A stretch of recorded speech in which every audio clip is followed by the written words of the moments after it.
Ba't pawis na pawis ka? Napakatagal mong matulog. Kanina ko pa hinugo.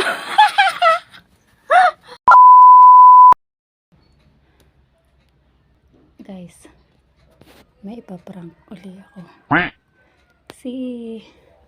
Si Pulonggay ngayon, panggabi. Andun siya sa kanila, natutulog. Wait lang. Uhugutin natin yung kuryente. Tingnan ko lang pag di pagpawisan yun. Panggabi kasi yung duty niya.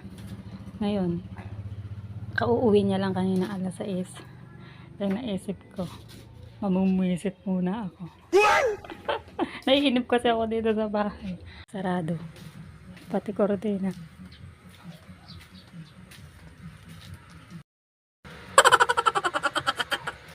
Madilim.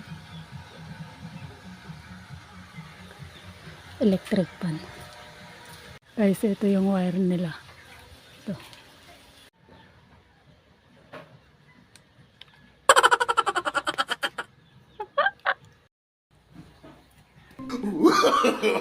No, no, no, no.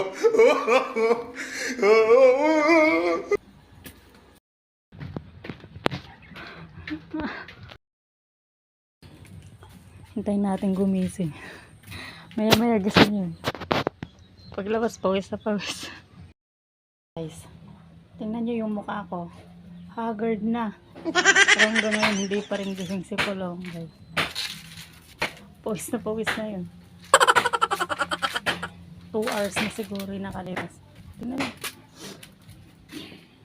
Tapos na akong maglaba. Hindi pa rin nagigising.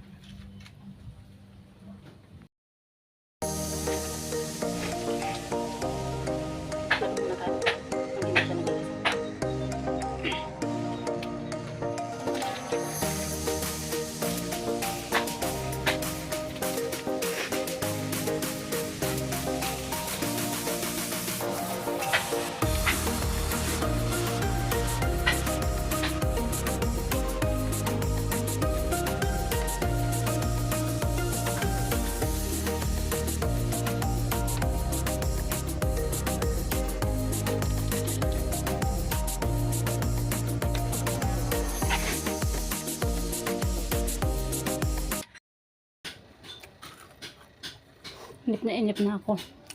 Tingnan nyo naman kung anong oras na. 11:01. 11:01 na. Ayan o. 9 siguro nung tinanggal ko yung nakasaksak. Pupuntahan na natin. Gisingin ko. Guys, nagising na. Ayun, nagdidiwara. Alaro kuryente.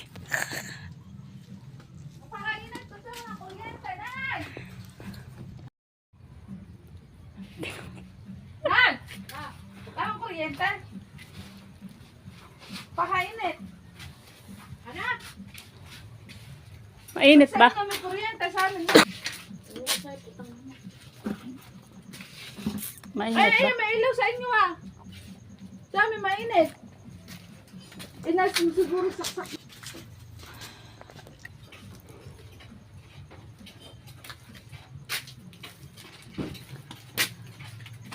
May nagtanggal ng saksak ng kuryente.